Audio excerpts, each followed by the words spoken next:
Bismillahirrahmanirrahim. Assalamualaikum warahmatullahi wabarakatuh. Kami dari kelompok 7 kelas 1H Program Studi Farmasi Fakultas Farmasi Stanbook 2021 Universitas Muslim Nusantara Al-Wasliyah Medan.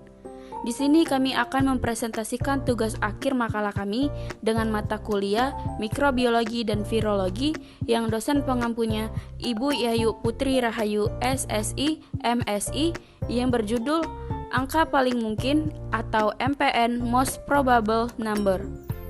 Pertama-tama, sebelum kami memulai membaca materi, izinkan kami untuk memperkenalkan diri kami, dimulai dari saya sebagai moderator, Anissa Utami dengan MPN 2121140075.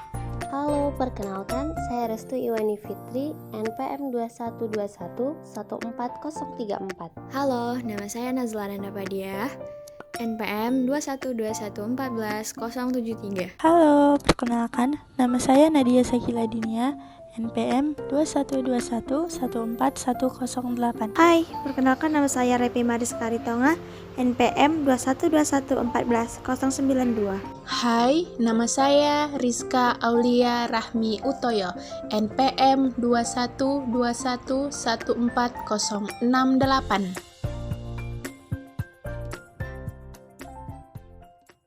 Bismillahirrahmanirrahim. Ya ayyuhalladzina amanu hal adullukum ala tijaratin tunjikum min adabin alim. Tu'minuna billahi wa rasulihi wa tujahiduna fi sabilillahi bi amwalikum wa anfusikum. Dzalikum khairul lakum in kuntum ta'lamun. Shadaqallahul azim. Metode difusi. Metode difusi cakram agar. Pengujian difusi cakram agar yang dikembangkan pada tahun 1940 adalah yang resmi metode yang digunakan di banyak laboratorium mikrobiologi klinis untuk uji kepekaan antimikroba. Meskipun tidak semua bakteri rewel dapat diuji secara akurat dengan metode ini, standarisasi telah dibuat untuk menguji tertentu patogen bakteri rewel seperti Streptococcus, Haemophilus diffluenzae, Haemophilus parainfluenza, Neisseria gonorrhea, dan Neisseria meningitidis. Menggunakan media kultur tertentu, berbagai kondisi inkubasi, dan kriteria interpretatif untuk zona hambat. Metode gradien antimikroba atau ETES. Metode gradien antimikroba menggabungkan prinsip metode pengenceran dengan metode difusi untuk menentukan nilai. The ETES atau biomeric adalah versi komersial dari teknik ini. Beberapa penelitian sebelumnya telah menunjukkan korelasi yang baik antara nilai MIC yang ditentukan oleh ETES dan yang diperoleh dengan metode pengenceran kaldu atau pengenceran agar. Selanjutnya, metode difusi lainnya.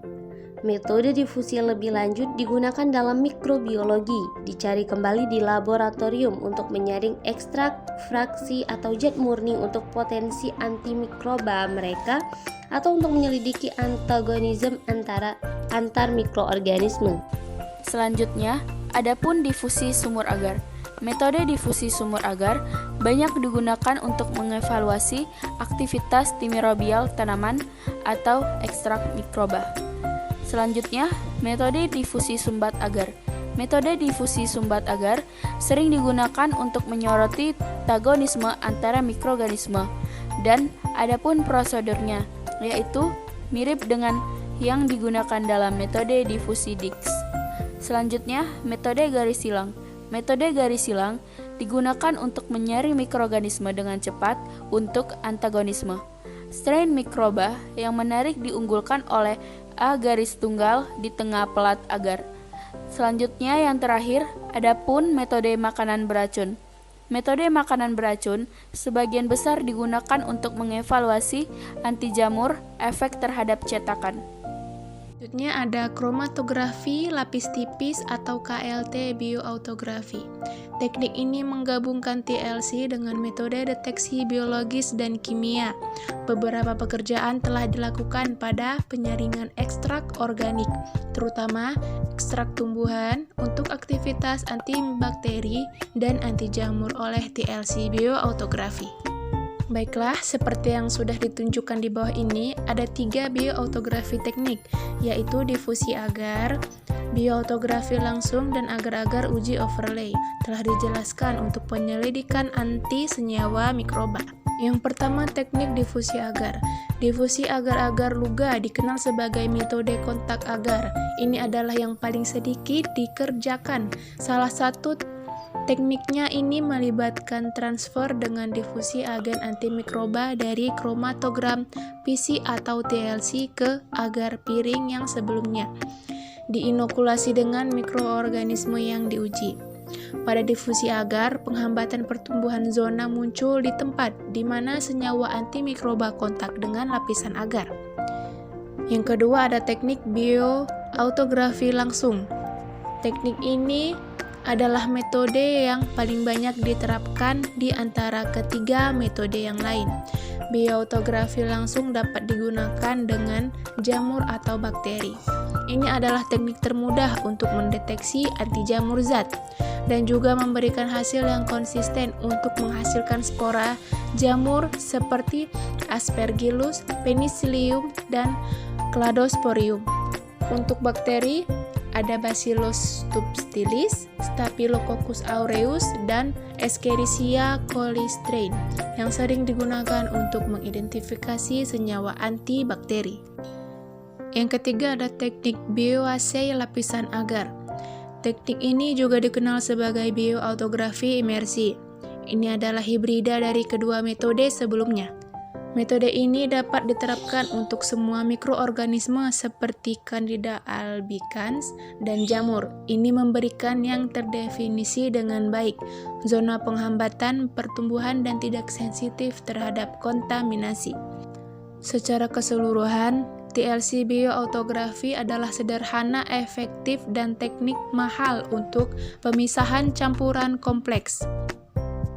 Dan pada saat yang sama, melokalisasi konstituen aktif pada TLC piring. Metode pengenceran. Metode pengenceran adalah yang paling tepat untuk penentuan nilai MIC karena mereka menawarkan kemungkinan untuk memperkirakan konsentrasi agen antimikroba yang diuji dalam agar, pengenceran agar atau media kaldu, pengenceran makro atau pengenceran mikro. Metode pengenceran kaldu atau agar dapat digunakan untuk mengukur secara kuantitatif aktivitas antimikroba in vitro terhadap bakteri dan jamur. Standar yang paling dikenal disediakan oleh CLSI dan European Committee on Antimicrobial Susceptibility Testing atau EUCAST. Metode pengenceran terbagi atas dua, yaitu 1. Metode pengenceran kaldu. Pengenceran mikro atau makro kaldu adalah salah satu metode pengujian kerentanan antimikroba yang paling dasar. MAC adalah konsentrasi agen antimikroba terendah yang sepenuhnya menghambat pertumbuhan organisme dalam tabung atau sumur pengenceran mikro seperti yang dideteksi oleh mata telanjang. Tidak seperti metode percobaan mikro, kelemahan utama dari metode pengenceran makro adalah pekerjaan manual yang membosankan, risiko kesalahan dalam persiapan larutan antimikroba untuk setiap pengujian, jumlah reagen, dan ruang yang dibutuhkan relatif besar. Untuk penentuan titik akhir MIC, perangkat penglihatan dapat memfasilitasi pembacaan uji mikrodilusi dan perekaman hasil dengan kemampuan tinggi untuk membedakan pertumbuhan di sumur. Selanjutnya ada metode pengenceran agar. Metode pengenceran agar melibatkan penggabungan berbagai konsentrasi yang diinginkan dari agen antimikroba ke dalam media agar atau media agar cair. Biasanya menggunakan serial pengenceran 2 kali lipat, diikuti dengan inokulasi inokulum mikroba tertentu ke permukaan pelat agar. Teknik ini cocok untuk pengujian kerentanan antibakteri dan anti jamur. Selain itu, perbandingan kategori metode pengenceran agar, difusi cakram, dan mikrodilusi kaldu memberikan hasil yang sangat baik. Kemudian, tes time kill atau kurva time kill.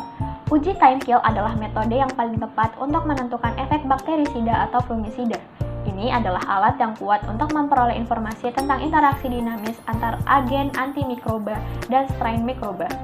Uji time kill mengungkapkan efek antimikroba yang bergantung pada waktu atau bergantung pada konsentrasi. Untuk bakteri, tes ini telah distandarisasi dengan baik dan dijelaskan dalam dokumen M26A-CLSI. Ini dilakukan dalam media kultur kaldu menggunakan 3 tabung yang berisi suspensi bakteri 505 CFU per mili. Selain itu, metode ini dapat digunakan untuk menentukan sinergisme atau antagonisme antara obat 2 atau lebih dalam kombinasi. Demikian pula, beberapa zat anti jamur dipelajari dengan metode ini. Uji bioluminesensi ATP. Uji bioluminesensi ATP didasarkan pada kapasitas untuk mengukur adenosin trifosfat atau ATP yang dihasilkan oleh bakteri atau jamur. Karena ATP adalah bentuk kimia energi dari semua sel hidup. ATP hadir dalam jumlah yang kurang lebih konstan di dalam sel. Uji bioluminesensi memiliki berbagai aplikasi seperti uji sitotoksisitas, evaluasi in situ dari dampak biofilm in situ, dan screening obat pada leishmania. Selain itu, telah digunakan oleh beberapa penulis untuk pengujian antibakteri, pengujian antimikobakteri, anti jamur terhadap ragi dan jamur. Uji bioluminesensi juga memiliki keuntungan digunakan untuk pengujian antimikroba in vivo atau in situ. Metode aliran sitofluorometrik. Beberapa tahun yang lalu, kegunaan flow cytometry untuk pengujian kerentanan mikroorganisme disarankan. Dengan demikian, banyak penulis menyelidiki aktivitas antibakteri dan anti jamur dari banyak obat menggunakan metodologi ini. Deteksi cepat sel yang rusak. Dengan pendekatan ini, tergantung pada penggunaan pewarna yang tepat pada pewarnaan. Beberapa penelitian melaporkan efektivitas flow cytometer sebagai alat untuk pengujian antibakteri minyak esensial terhadap Listeria monocytogenes. Menggunakan pewarnaan gabungan dengan PI untuk mengevaluasi kerusakan membran dan karboksifluoresin diasetat atau CFDA untuk deteksi aktivitas esterase. Akibatnya, selain sel yang lisis, 3 subpopulasi, yaitu sel mati, sel hidup, dan sel luka, dapat dibedakan jelas dengan metode ini. Sekian dari presentasi kami, lebih dan kurang kami mohon maaf. Wabillahi taufiq wal hidayah. Wassalamualaikum warahmatullahi wabarakatuh.